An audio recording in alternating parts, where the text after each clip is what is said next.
今天是10月8号，国庆放假后的第一天工作日。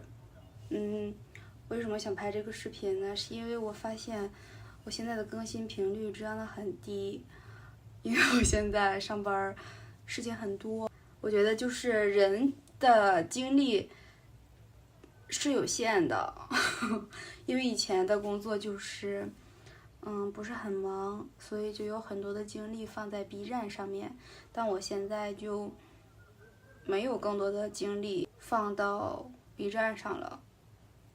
然后这个 B 站的投入产出比也比较低，所以我的更新频率就很低。然后我也不是特别在乎 B 站了。以前为什么总想着把它当退路呢？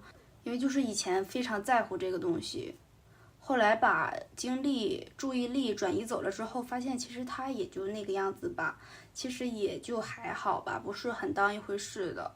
然后我和我朋友今天聊天，我说我真的不想上班，我有时候真的想结婚，你知道为什么吗？因为结婚的话，你就可以不用上班了，可以在家里待着了，但是在家里待着会更痛苦的。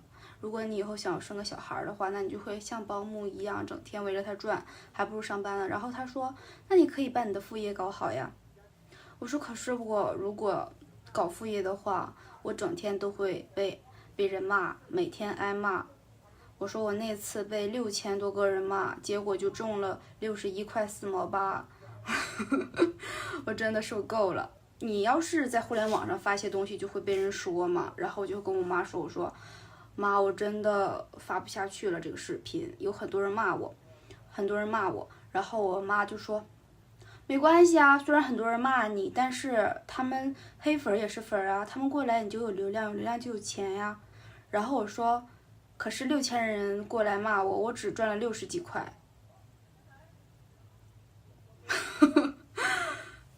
那就没有办法呀。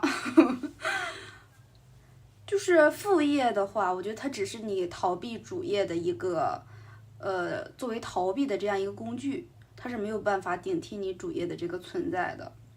然后我觉得人的精力如果都放在主业上的话，那副业一定就是会被隔离开的，这都是很正常的。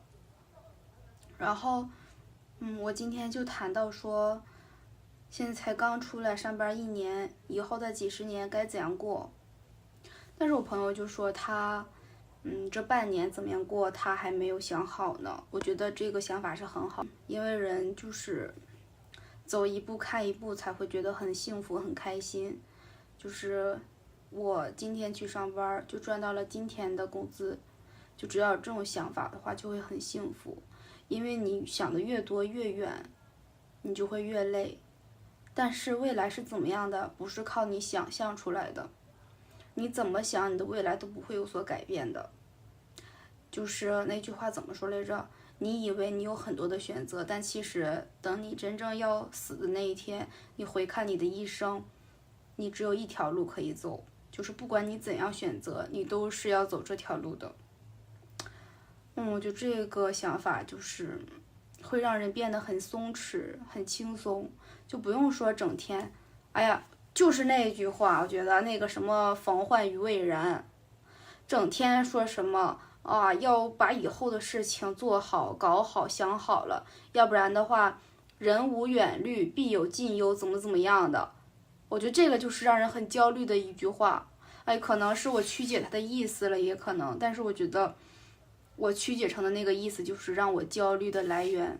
然后也有很多人说，你焦虑内耗，就是因为你想的太多，做的太少了。我觉得其实不是，有的时候你想的，哎呦还没吃药呢，等我把药吃了，哎呦药还没吃呢。有的时候就是你想的很多，但其实你根本就做不了，因为时候还没有到呢，你想做也做不了那些东西，你知道吧？真的就是这样子的。好酸呢，都拿点水。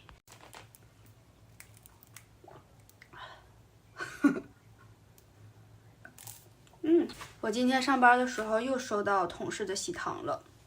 从我今年过年回到公司上班之后，我一直在吃喜糖，我得吃了4、5家的喜糖，结婚的和生小孩的我都吃了。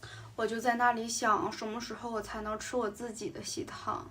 但是有时候一想想，其实我是一个很向往婚姻的这样的一个人，但可能我还是有一点不成熟，就是我可能很向往婚姻，但是我又是一个不想负责任的人。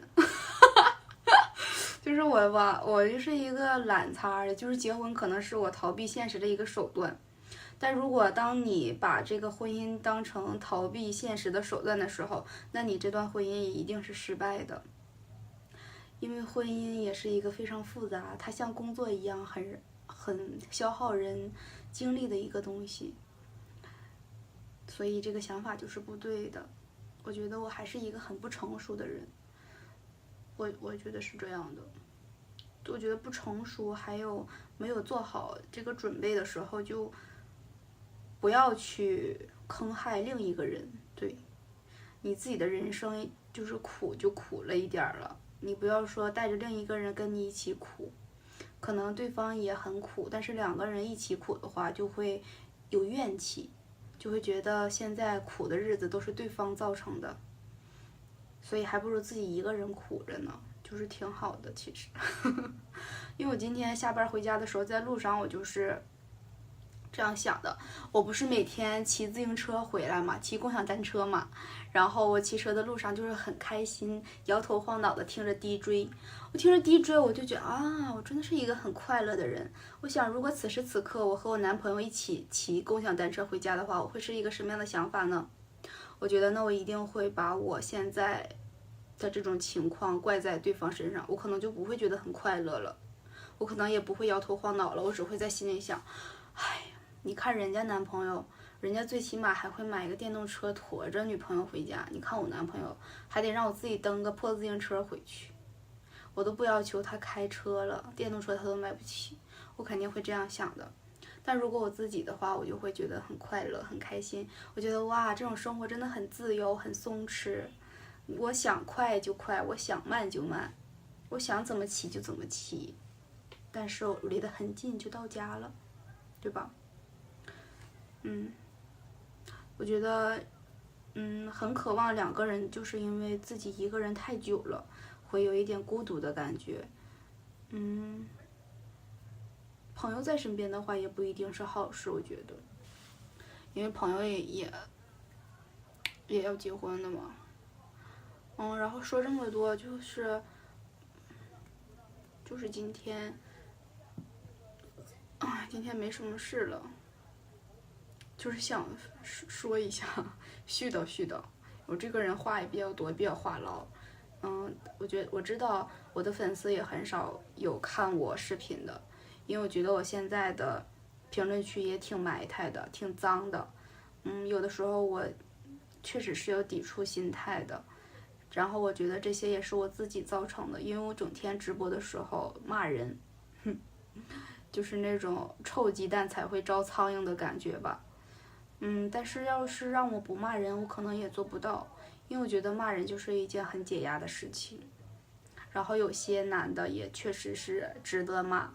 他虽然值得骂，但我觉得其实我这个事儿是有点多管闲事，是有点闲的没事干了。就是他们可能，我要是骂一个人，现实中骂一个人的话，一定是我们关系很好，他做错了什么事儿，我想通过骂他让他醒悟，就是这个核心中心就是为了他好。但是网上的这些人，可能我们都已经互相不认识。我有点太欠儿了，多管闲事，所以以后可能我不太想管这些东西了，就是无聊的时候直播播一下玩一玩吧，或者说是想买点好吃的自己舍不得买的时候直个播吧。我有一点太直接了，我觉得就是有的时候人，我觉得直接一点是好事，不要把什么东西都扣上感情的帽子。直面自己的欲望吧，有什么就说什么吧。好吧，那就这样吧。好吧，就这样吧，没什么可以说的了，再见吧。哦，这个掐子可不是我装嫩哦，是有的刘海就有一绺，非得支棱起来，非得要飞起来，我拿掐子把它盖住而已，不是我装嫩哦，不是哦。